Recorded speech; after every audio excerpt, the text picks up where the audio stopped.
Това ме радува, иако и очекувавме, во добро бидејќи интересот што претходно беше покажан преку разни средства на комуникација што имаме за вас, Facebook и слично, очекувавме и ваков број на посетители.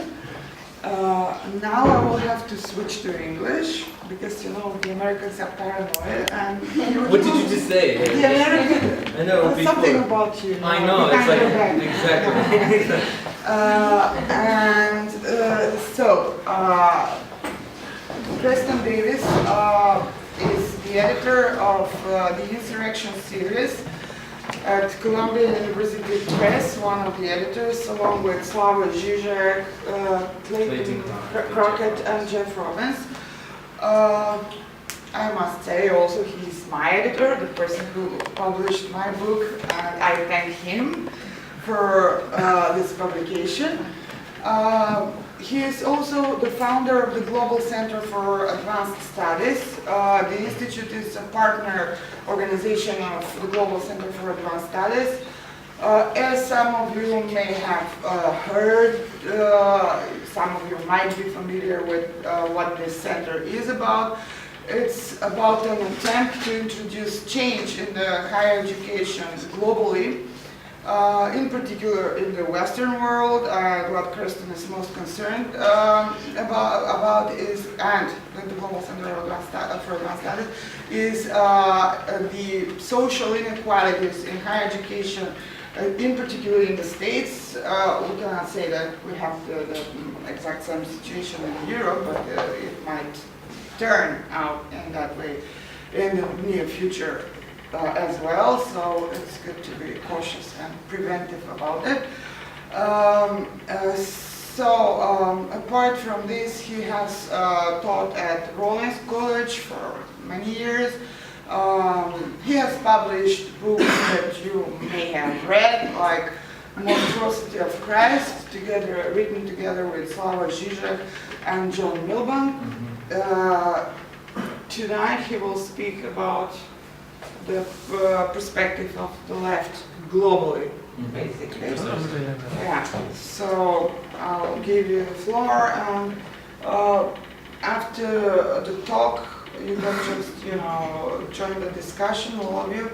Who will moderate the discussion? You like to debate it. You can moderate. Okay.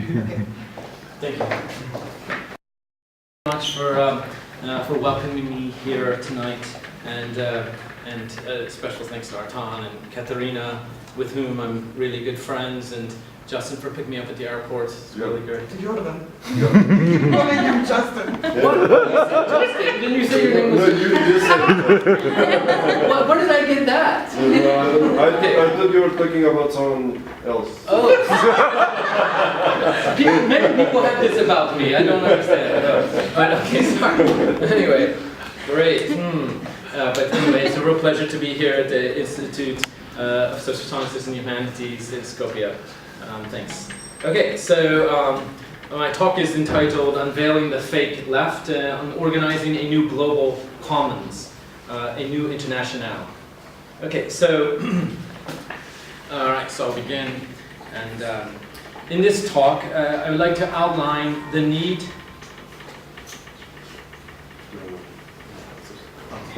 Okay, so in this talk I'd like to outline the need and desire to form a new internationale. But unlike the internationale movements of the past, which have been mostly focused on organizing workers globally, this organizational hypothesis is focused on intellectuals that form alternative learning and research zones that are concretely linked to the challenges that confront us as both workers and intellectuals alike. So I'd like to do the brief introduction then. So to do this, I will be focusing on the meaning of revolution in our time, a time of global neoliberalism that is growing and that relates to underlining intellectual works in neoliberal universities, especially in the United States and North America, and how this challenges can be overcome by its strategic and tactical level of organization. So to begin with, the title of my talk, Unveiling the Fake Left, you know, when you sort of have to unveil something, there's assumptions in unveiling. Like to do a magic trick, of course, you need to have first and foremost the thing that will be disappear or something like this. So my assumption here is that there is a distinction between two things. On the one hand, there's a distinction between a true left, a leftism, a socialism, a communism, and a fake one, right? Now, when one makes a distinction between these two things, what you have to be careful about is that when you make a distinction, like calling someone who pretends to be something that they are not, you can oftentimes, I think, revert back into a certain form of exclusivity. Like, oh, well, I'm the one who can define the true meaning of leftism, okay? And I want to avoid that, because I think there's some dangerous tendencies in forming exclusive differences, okay? For me, I would rather err on the side of opening up a discourse that can, within itself, include differences. And not just differences, but different differences that can relate, okay? So I'm not trying to, if you will, create a structure that says you are in and you are out, okay? I think this is a fundamental problem, in fact, of organization itself. It can be a fundamental problem, okay? So, so for me, I'm not here interested in defining what the left is from what it is not. That seems, again, to only play into a kind of matrix that divides the world into half, you know, black and white, right and wrong, left and right, okay? But it's really challenging that structure, that framing of left and right, that binaryism itself, that is what is important to organization, to organizing as principles of, democratic principles of inclusivity, okay? So I just want to preface the comments that way. So, because in the end, when we talk about organizing, especially from a level of theory, from the level of theorists, philosophers, artists, novelists, poets, and so on, what I think is a good guidepost for us as we think about this is exactly what Max Horkheimer, one of the founders of the Frankfurt School, said in his book Tradition and Critical Theory, written in 1937, which can be defined as a self-conscious social critique that is aimed at change and emancipation through enlightenment, but that does not cling dogmatically to its own doctrinal assumptions. Okay, this is key. Because again, if you set up a structure in which you're claiming assumptions and you're holding on to those assumptions dogmatically, you fail to realize new possibilities, okay? And of course, there's always a danger in that too. If you're not moored to principles to be guided by, then you could be guided by anything, right? And this is, I think, precisely a problem with the left, especially in America, is that they have forgotten principles. And as a result, why have they forgotten principles? Because they want to fit in. The pressure, the social pressures, the academic pressures of trying to fit into the university in America are such that professors are less and less likely, especially in our time, to define truths, to speak out against injustice, to speak out against social and economic powers that threaten the very fabric of social organization. Okay, this is, I think, once you can no longer in society have a position in which critique can happen, that let's say you're in charge of, let's just say, for example, that you are in charge of social engineering. The first thing you want to get rid of is the one who critiques, the one who has a problem with injustice. Right? It's the first thing you focus on. But even better than that would be precisely letting the person who thinks they are critiquing, but in fact, their critique is neutralized. It means nothing. One way you can always silence somebody is by threats. By threats that are not direct necessarily, but indirect threats. For example, if you've ever been in a bad relationship, one way to organize and oppress your partner in a relationship is through whenever they bring up a sensitive topic, you go berserk, or you pretend to be upset, and so on and so on. And eventually they learn they cannot speak to you about things that you might need as a partner to improve, right? This is the idea. And in this analogous way, what's happened since the 1980s in the United States universities is that more and more you have professors who speak less and less authentically about injustices, social injustices. And there's a actual genealogy of this that I will be tracing out for you, okay? Just so you know that certain facts, once you look at the facts, then you can draw better hypotheses about those facts and conclusions. But ultimately, what are we looking for here? We're looking for a healthy way to develop democratic organization. Right? So this is the end goal, I think. Okay.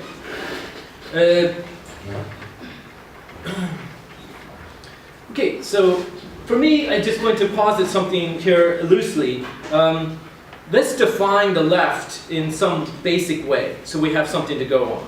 It means not just being critical of unjust arrangements, socially, economically. It means also not being critical about notions of reification, alienation, commodification, and so forth. That should be measured by how social change is in fact possible. Okay? Said differently, if you are only talking about social change and how bad everything is, and this talk is not linked to a program that is in fact changing the unjust structures of our lives, then it really only amounts to empty chatter. I don't know about you, but maybe you have some of your friends who are philosophers and social critics, and all they can do is just be pessimistic about life, right? Oh my God, I cannot stand this and that and other things. And they're quite good at it. They can be quite ingenious with respect to what they think about unjust social relations and so on and so on. But in fact, they never show up in protests, right? They never sign petitions. They never write articles. They never try to establish actionable possibilities by actually acting. Instead, they like Facebook and, oh yes, this is terrible, what's happening in the world is coming to shit, and so on and so on. But this is kind of a Debbie Downer. This is a friend who might be a Debbie Downer or something like this, right? But in fact, wouldn't it be best, I think, to not just have chatter on the internet, but actually have organization. And organizing in a way that in a way I believe is possible, that has never been possible before in many respects, okay? Because of the social connections on the internet, it is possible to start to organize, okay? So, and this has been done before. I'm not trying to say, voila, here's a new program, it's perfect. No, I'm just submitting a possibility. That's it, okay? So tonight is just, we're looking just at a possibility. Hopefully it will materialize. Right here, right now, revolution! Okay, sorry, here we go. Okay, so, now, this is, I think, a growing symptom of the left. A symptom in which there is a certain enjoyment and pleasure received by talking about the need to improve the matrix of social arrangements, but without actually doing anything. In other words, intellectuals who understand themselves to be leftists and who do not risk changing the world are in reality enjoying themselves, right? And this is I'm a psychoanalyst, and one of the problems in psychoanalysis is you think to yourself, maybe you have this, you look at your lover and all you can see is, an ugly black death. The person with this reaper, the grim reaper. Okay, and that's all you can see is this grim reaper, and you're supposed to be in love with this person, but you see the grim reaper. Okay, and you want to be cured from this symptom, so you go and knock on the doctor's door, go to the doctor's office, the psychoanalyst. You come in there, I have a problem, can you help me with this problem? All I see is death in my lover, but I don't, and I need you to cure me of this disease, this problem. And the psychoanalyst will go, well, okay, but the problem is, it's not so much that you can be cured, like I'm your cure. I don't have like a recipe I can give you and take this blue pill, you know, and suddenly the Grim Reaper turns out to be this gorgeous guy or a gorgeous woman or something like that. Rather, the cure happens in a way that you don't want to change at all. But what happens is that you get into a cycle of enjoying your very problem, okay? And this is the problem, right? Or this is the structure, what we call symptom, the symptom. And you can enjoy your symptom. And I think that a lot of leftists who only hang out on social media complaining about Obama or George Bush, American foreign policy, which of course is important to complain about. I'm not saying this, right? This is important. But all they can do is complain. And when somebody tries to organize something different, all they can do is complain about it. Oh my God, this is utopian, it's bullshit. Let's stay, you know, they would rather stay in their pessimistic zone and enjoy their symptom. Okay, and so I'm trying to suggest that we need to stop complaining. Sure, don't stop critiquing, but the critique must always accompany unification. A unification in what? And I will get to this in a bit. What is it that will unify us as a organization, an organ of change? What are the structures of this? What are the principles that can guide us? Okay? So thus I want to posit a tentative hypothesis, the first of two. If revolution is to take hold, it must be done not only on the side of exploited working class, but also in solidarity with the intelligentsia. Okay? So this split between worker and theorist, philosopher, must itself be joined. Okay? The gap. But notice that this hypothesis assumes that it is the working class and not the intelligentsia that is being exploited. Of course, we know the working classes are exploited. But it's more than a class warfare. It's actually a social, psychological warfare. But I want to suggest that with respect to the intelligentsia, from the 1980s on in the United States, professors in universities have themselves been exploited to such a degree, in my belief, that they can say what they ultimately can say about reality, patriarchy, structures of domination, and so on, is ultimately neutralized by the structural positions of power that make them professors in the first place.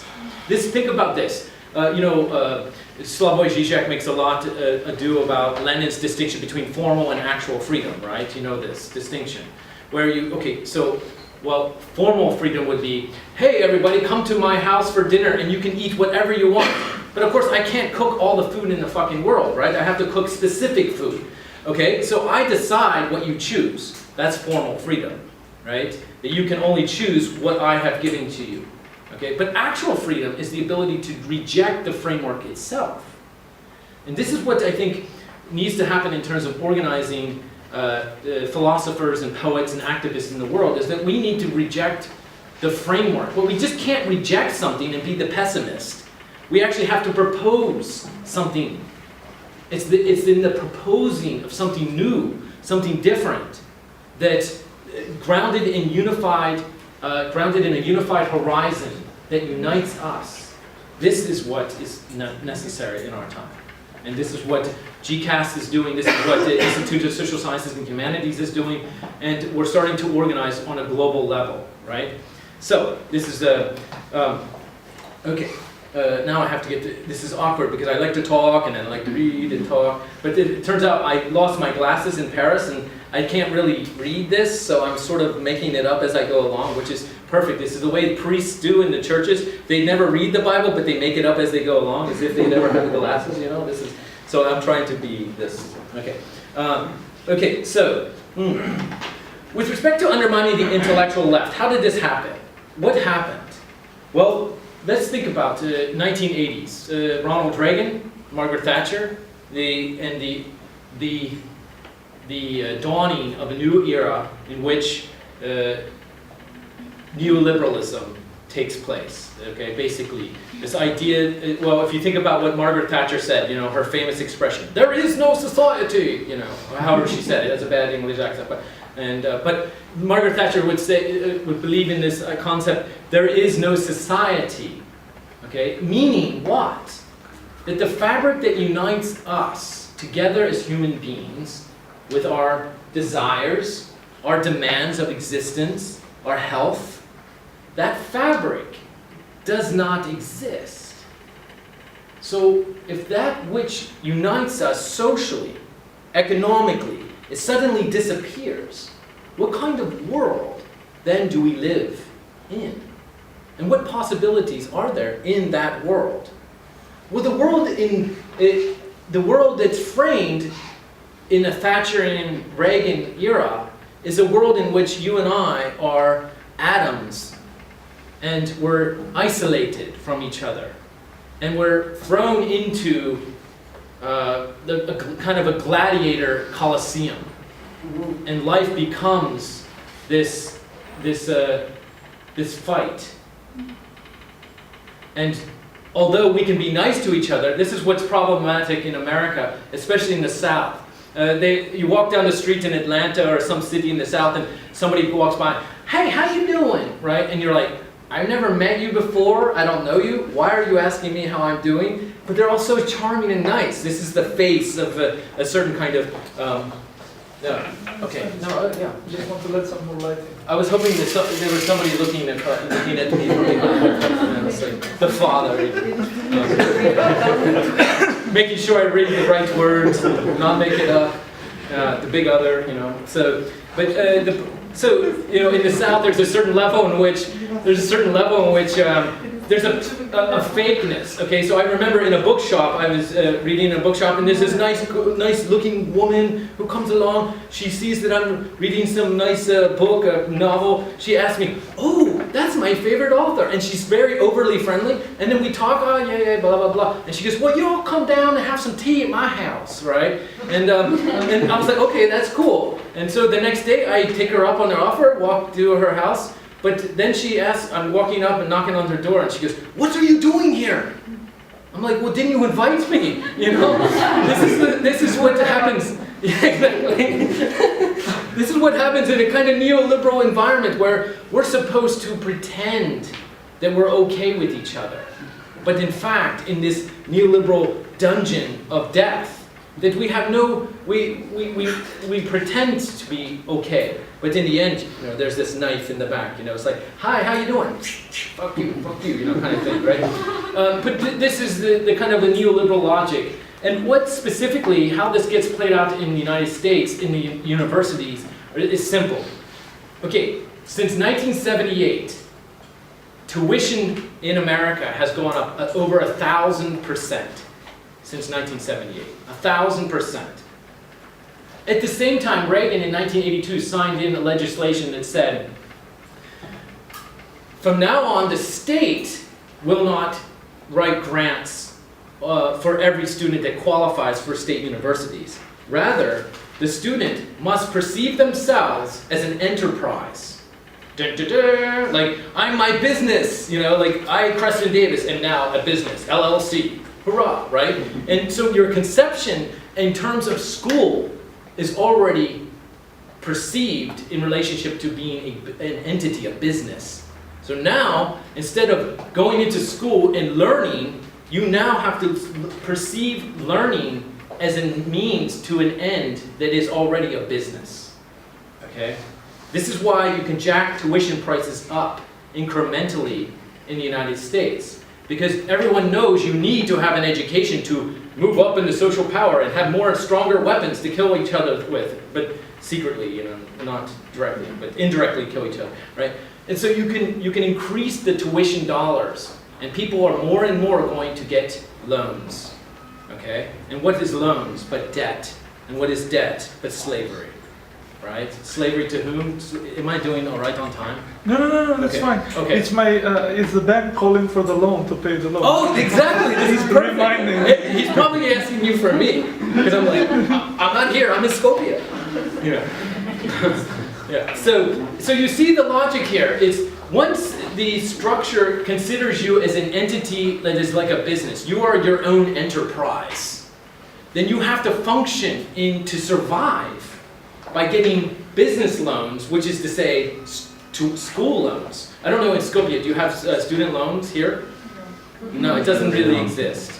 But in America, totally. I mean, you can't survive without, especially the working class. And think about it. You come from a working class, and the tuition, at the college I used to teach at Rollins, which is a great college. Sorry, is there loans? Somebody wants a loan? Okay. About loans. Yeah, exactly. Yeah, so in the end, it's like in the States, so tuition has increased over 1,000%. And for you to, as a working class person, I come from the working class, right? For you to actually go to college and succeed and to graduate, you can't afford it. Before, like generations before, now my parents didn't go to college, but before, you would have to take out loans. I mean, you didn't have to take out loans. You could get a part-time job in the 70s and work for the summer and pay off your tuition and room and board through the year. This was normal. But now, it costs $40,000 or $50,000 a year. The average student in America is in debt $30,000. Okay, the average student in America. The debt has gone over $2.2 trillion, student loan debt. What is that? Again, that's slave enslavement. So if you want to do something like in the humanities, and you want to do something like study English literature, and to study philosophy or theology or something in the humanities, more and more you're not going to have the job, so-called what the employers are looking for you to be employed. Sure, you can think critically, you can be even creative about things. But if you don't have business on your, like, what did you study? I studied business. Well, I studied international business. Well, I studied, something concrete. Like, I studied how to sell used cars. I have a bachelor's in used car sales. No, it's not quite that bad. But do you see what I mean? The point is, it's like more and more the humanities are shrinking, smaller and smaller. When I was giving a lecture at the University of New Mexico recently, the dean told me that the state of New Mexico's parliament, or their legislatures, just passed a law that said if the school or university sciences, they will give more money to the university. But if they have less, they will give less money. Now, if you think about it too, in the 80s, public universities were funded about 70%. Now, public universities are funded less than 10%. So you think, how are you going to make up the gap, 60% gap in the funds? How the hell are you going to do that? Well, you have philanthropic sources, wealthy people donating more and more money. What do wealthy people want out of it? They want their name in lights. Okay, this is the stadium of William F. Buckley Jr., right? And you get to these corporatizations going on in universities. Like even chairs, you sit in a chair, and this chair was donated by Dora Rigitori or something like this from Italy, I don't know. But everything is suddenly put names, and then more than that, these wealthy people will even go to an extent that they did at the University of Virginia, where a very wealthy philanthropic guy, millionaire or somebody, he actually was influenced the board of directors to fire the president of the university. Okay, because she was too old school. She was unwilling to think about the future and turn education into producing workers. Okay, so you have another couple things. In these universities in America today, there are more administrators than there are professors. Okay, and I asked in my philosophy class in Colorado, I asked, why do you think that's the case? That there are now more administrators than professors in university. And he said, because there's more students? I was like, well, then you get more professors. Why? But that doesn't solve the problem. It was a quite interesting intervention. Sorry if you're listening, Tom.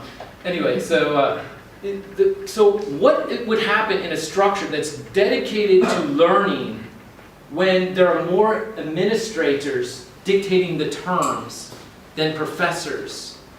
Think about that logic, right? It doesn't make any sense. In other words, something is wrong, right? Clearly. The tuition rises over 1,000%. Something's wrong with that. There's more administrators than professors. That's a problem, right? There's less professors who are tenured by far now than there was. So that's, again, another problem, right? So what is going on? What, in other words, is the university turning into? Is turning into a corporation. is turning into a money-making machine. And the universities know this. They know that any student who comes through their doors can write out a student loan and be guaranteed that money, $50,000.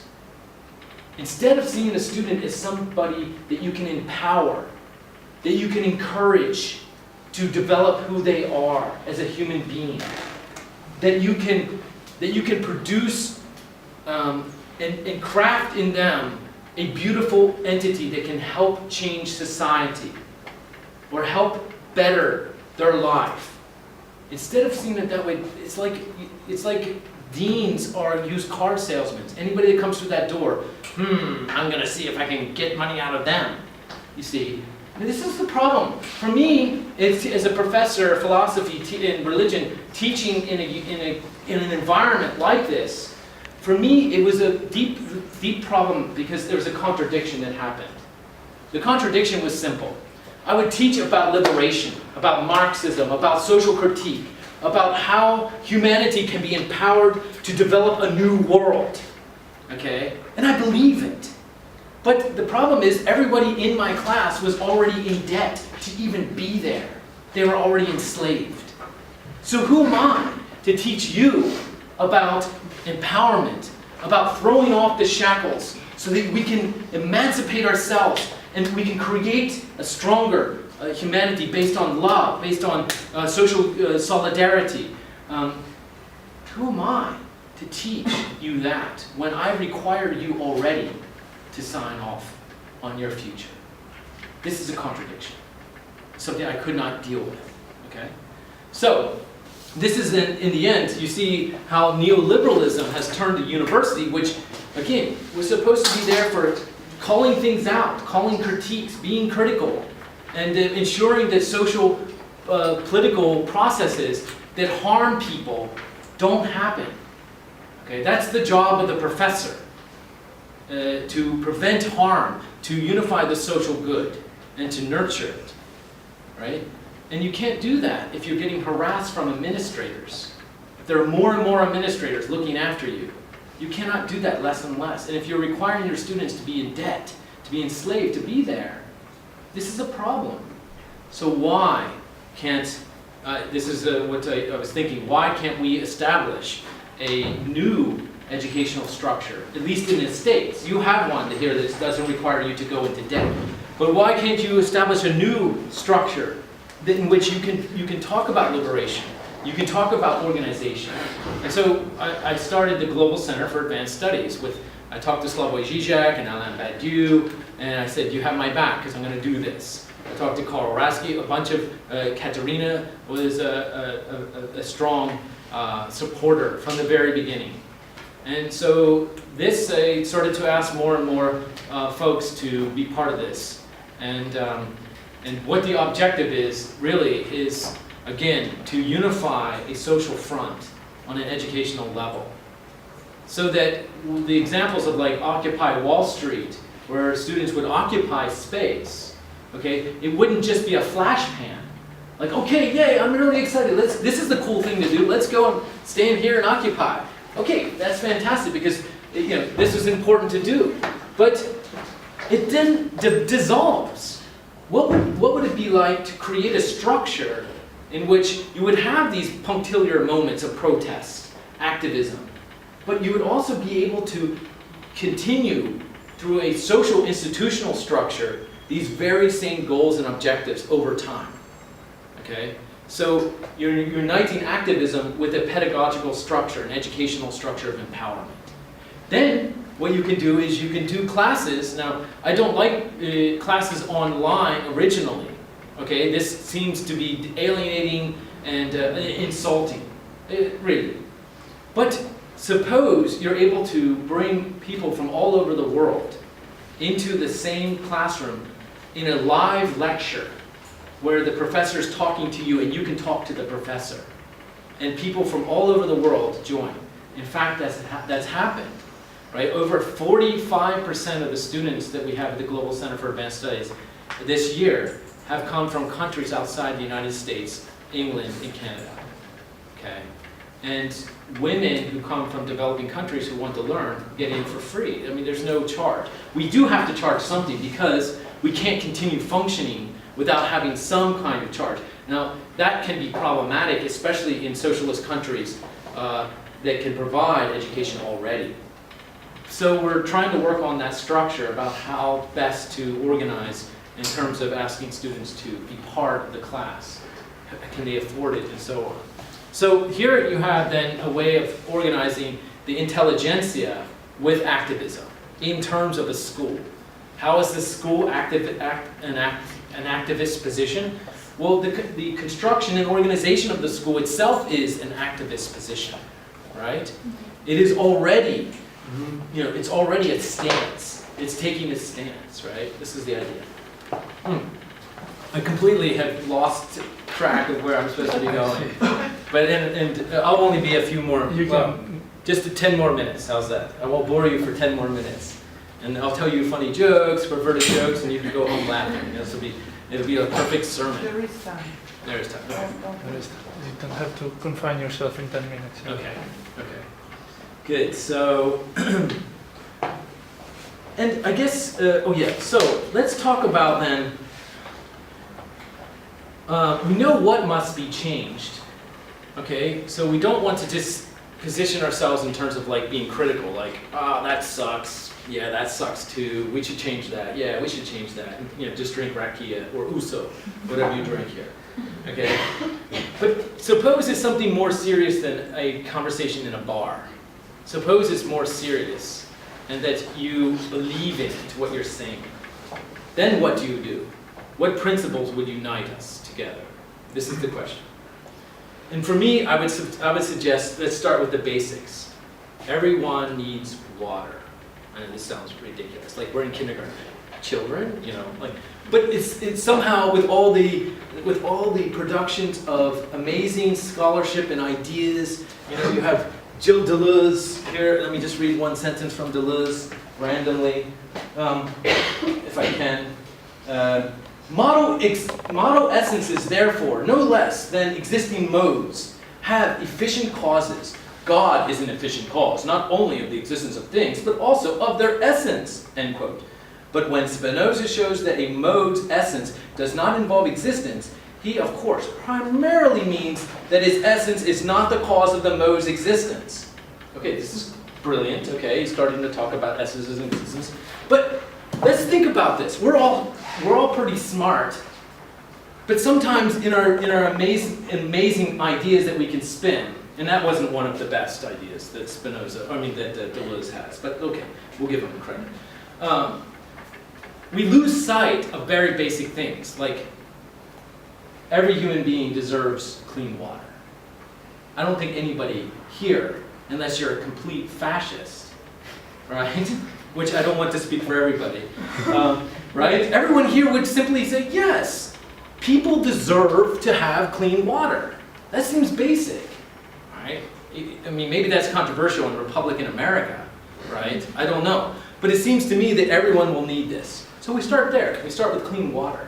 Then we build from there. Well, if you have clean water, you should be able to sustain yourself materially, food. So people should have food.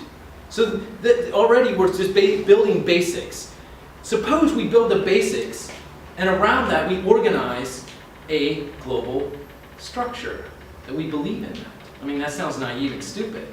But when you have the best theorists in the world, Katerina on the Global Center for Advanced Studies, and you start to build a pedagogy, a learning structure that's not going to exploit you, and you build on a platform of social justice, clean water, food, shelter, basic rights to health care, right? And that we should be able to determine how that happens in life, in this world. That seems pretty standard. And for me, solidarity, grounded in a way to organize education. This becomes activism.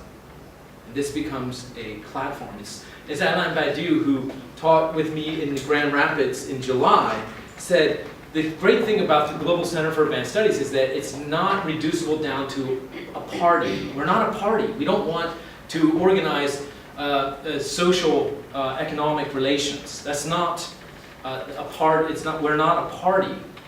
But neither are we strictly academic either. We're both, and neither. So we're trying to cut and forge a new way forward for humanity. And we're able to do that through online technologies that bring us together live. So that Spivak and the best theorists in the world, Nobel laureates and Pulitzers can be learned from by women and the oppressed and poor people around the world. And we can be empowered as an organ, social organ, that's in different places and yet in one place. So this is my proposal to you. It's very vague at this point. I was going to give you some hardcore, like, Leninist position. No. It's very vague, but this is my proposal. And thank you for your time. Thanks.